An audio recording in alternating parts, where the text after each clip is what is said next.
bienvenue pour cette deuxième partie de notre deuxième section de webinaire, à l'initiative toujours du site traderforex.fr, sponsorisé par l'excellent courtier qui en ce moment est submergé de travail puisqu'il est en Suisse et tout l'argent se réfugie là-bas, Simbank. Et puis toujours réalisé par moi-même, Romain de la Crétaze, toujours en voyage, je suis désolé, je pars un petit peu de partout en ce moment.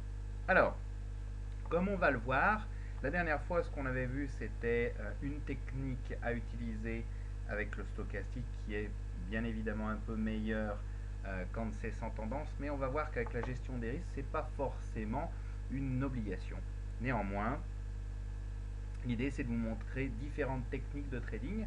Donc celle-ci, celle qu'on va voir aujourd'hui, elle va privilégier l'utilisation de quelque chose d'autre que nous allons voir. Néanmoins, premièrement, notre petit avertissement qui est habituel, vous commencez à être sensibilisé au fait que le trading sur devise induit des risques importants et peut amener des pertes substantielles. Donc vous devez vous reconnaître si c'est adapté à vos ressources financières et à vos connaissances en trading. C'est pour ça qu'on crée un contenu éducatif et que moi en tant que trader, j'essaie de vous apprendre petit à petit la gestion des risques. Et donc, les prochains webinaires seront toujours intégrés avec la gestion des risques, comme vous l'avez vu, Money Management. Donc, on est parti pour un petit moment. Donc, la session que nous allons voir aujourd'hui, elle va être dédiée uniquement aux positions qui vont se mettre sur le cours, les prix qu'on va voir avancer. Et elle va se faire sur les chandeliers japonais, donc ça va être la première partie. Ensuite, on va prendre des positions et sortir de la position, puis bien sûr on va partir sur des exemples que j'ai pris en temps réel qui se sont faits aujourd'hui le 4 décembre 2012 sur l'euro dollar canadien. Donc vous allez voir sur la paire. Alors, voici une copie d'écran d'un logiciel qui s'appelle eBay Quote, que vous pouvez retrouver bien sûr sur le site de l'Institut de la Bourse. La plateforme de Sim suffit amplement, hein, vous avez la même chose. C'est que moi j'ai l'habitude de travailler avec, donc voilà pourquoi je l'ai mis. On va voir d'autres couleurs, mais c'est la même chose, hein. Une plateforme bleue ou une plateforme verte, ça change pas grand chose.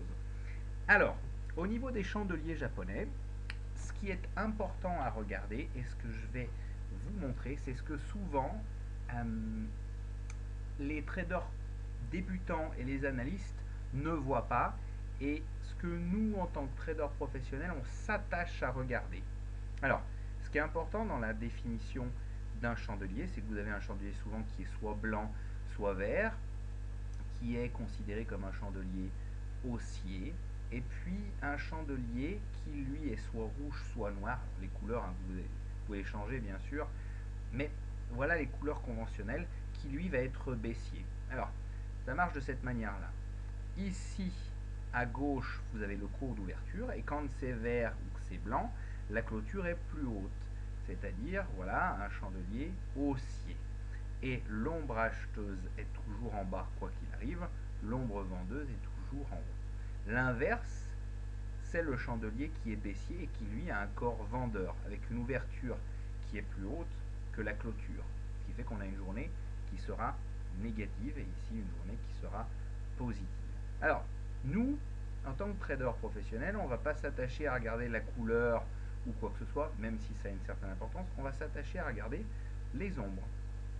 Et en fait, ce sont ces zones tampons où il y a eu le plus gros de la bataille entre les haussiers et les baissiers. Les personnes qui ont envie d'acheter et continuer à pousser les cours vers le haut, et ceux qui ont envie de continuer à pousser les cours vers le bas. Et c'est de voir en fait cette partie qui elle va résister à l'assaut des haussiers ici, et là à l'assaut des baissiers sur les zones sur les ombres acheteuses. Donc vous allez voir un petit peu comment ça va fonctionner. L'exemple est assez simple. On démarre sur le côté droit, ça monte, ça monte, ça monte, et vous voyez, on a une ombre qui est vendeuse, celle-ci aussi, enfin toutes celles-ci, mais on a une grosse ombre vendeuse. Le marché descend, descend, descend, et on commence à voir des grandes ombres, par exemple, acheteuses, acheteuses, et puis là, hop, grande ombre acheteuse, grande ombre acheteuse, Donc il y a ce qu'on appelle une perte de momentum, une perte d'élan vendeur. Donc c'est un manque d'engagement des vendeurs, un manque d'engagement des participants, malgré effectivement on voit des belles bougies de forte baisse. Et ça, c'est ce que j'ai mis ici, c'est que la plupart des gens se focalisent sur la couleur. Ah bah tiens, c'est un chandelier blanc, donc ça doit monter. Bon, regardez ce qui se passe tout de suite derrière, un blanc, un rouge, deux rouges, trois rouges, deux blancs. Bon, en tendance baissière, vous avez normalement plus de chandeliers rouges que de chandeliers blancs, mais c'est pas forcément vrai non plus.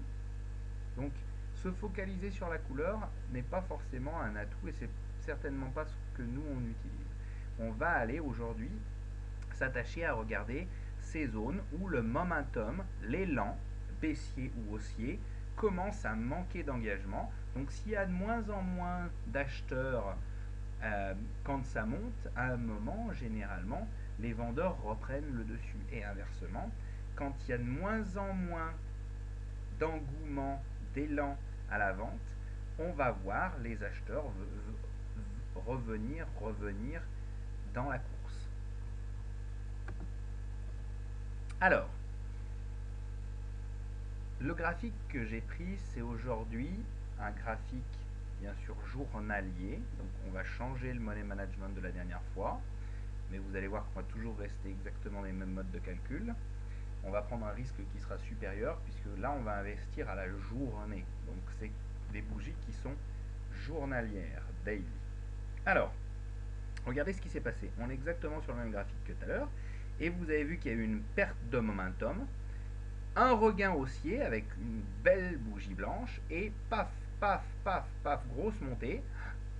Premier signaux vendeurs. Vous voyez, grosse mèche, grosses ombres vendeuses. Donc ce sont les premiers signaux d'alerte pour dire tiens, les vendeurs commencent à revenir sur leur position. Alors, ça se traduit comment en termes de position? Dès qu'on voit une perte de momentum, avec un regain haussier, on prend position sur l'ouverture de la journée d'après. Donc voilà ce que ça donne. Achat 1,50-27, stop 1,47-21. Le risque, puisque nous investissons à la journée et non pas toutes les 5 minutes, sera de 1000. Donc le montant à investir, vous savez comment on fait. On fait 1000 moins la différence entre le cours d'achat et le cours stop qui lui se situe en dessous du plus bas de la bougie référence qui, elle, est en perte de vitesse. On prend position parce qu'on voit le regain haussier et on met le stop en dessous. Donc si on risque 1000, eh bien, on met 1000 divisé par la différence entre le cours auquel nous sommes rentrés et le dernier plus bas. Ce sera l'inverse lorsqu'on partira dans les ventes. Comme on va le voir tout de suite d'ailleurs. Voilà. Le marché a monté un petit peu, tac, tac, tac. Et qu'est-ce qui se passe? Encore une perte de momentum. On le voit, perte de momentum. Et là, regain baissier, grosse bougie, rouge. Donc, on rentre. Bien évidemment, on n'est jamais là au plus haut quand il faut vendre et jamais au plus bas quand il faut acheter. Donc, on prend la position à l'ouverture de la bougie qui suit.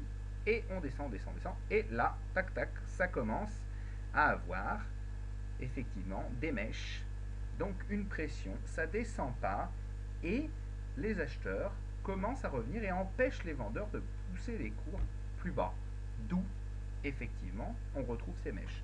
Donc on sort sur ce type de signaux vendeurs, ce qui nous amène automatiquement à un calcul simple. Ici, vendre sur cette bougie là, 1,5820, le stop, eh ben, il est assez haut parce que finalement cette bougie avait fait pas mal de travail, donc 1000 divisé par la différence, on investit grosso modo 23 700 euros. Voilà comment ça fonctionne. Et puis bien sûr, si on se tape la suite, voilà ce qui arrive. Souvenez-vous, on en était là, tac tac tac, on descend, on a nos petites bougies qui nous montrent effectivement une perte de momentum. Hop, les petites flèches symbolisent les endroits auxquels on retrouve effectivement notre belle bougie blanche qui nous donne le regain haussier. Hop, sortie par prudence. Alors vous pouvez mettre des trailing stop aussi, bon, chacun a sa technique de sortie. Et puis après, on repart, hop, on bute, on bute, on bute. Et là, on a la grosse bougie qui nous montre que effectivement les vendeurs ont bien pris le contrôle de la situation. Donc, il faut rentrer en position, et là, hop, on bute. Alors notez quand même qu'on est sur une zone de support, donc c'est peut-être aussi pour ça qu'on bute, peut-être. On avait vu un petit peu plus tôt comment ça marchait. Et après, donc, le regain, on repart avec, effectivement, vous voyez toutes ces mèches ici, qui sont des mèches pour pousser par les acheteurs, et d'un coup, pan, le regain haussier, on prend position, on est parti. Ah, ça y est, ça commence à sentir le roussi avec des grosses mèches, donc on peut sortir, et là on redescend, hop, on se retrouve dans la même situation qu'ici, perte de momentum, c'est un doji, et hop, une grosse bougie blanche qui nous donne le regain haussier, donc on prend position à la bougie d'après, et puis bien sûr on solde tout pour des raisons pratiques. Alors, voilà ce que ça nous donne dans notre exemple. Premier trade, 1803 euros, enfin dollars canadiens de gain. Et 1582, donc ça vous aurez largement le temps de regarder les chiffres sur le PDF, mais vous voyez, bon alors tous les trades ont été gagnants dans cette histoire, c'est bien, mais c'est pas non plus toujours comme ça. Sur le premier webinaire de la série des techniques de trading, vous avez vu le stochastique, une façon de l'utiliser, avec toujours une gestion des risques, vous avez vu que c'est le point commun. Maintenant, on voit les chandeliers, donc on se donne une idée de voir les ombres pour voir quand les acheteurs reprennent le paquet, et on attend qu'ils commencent à rentrer en force, puisqu'on doit toujours rentrer en force, et inversement pour les vendeurs. Voilà ce que ça peut nous donner sur, voilà, c'est sur quand même 6 mois de trading. Hein. Voilà. Donc, vous avez tous les éléments après sur les PDF pour pouvoir bien analyser ce qu'on est en train de raconter. Alors, pour ce faire, il vous suffit juste d'aller télécharger la plateforme Simbank sur le site simbank.com, simbank.ch, et d'essayer, puisque c'est gratuit, et de commencer à développer ce type de stratégie. Voilà.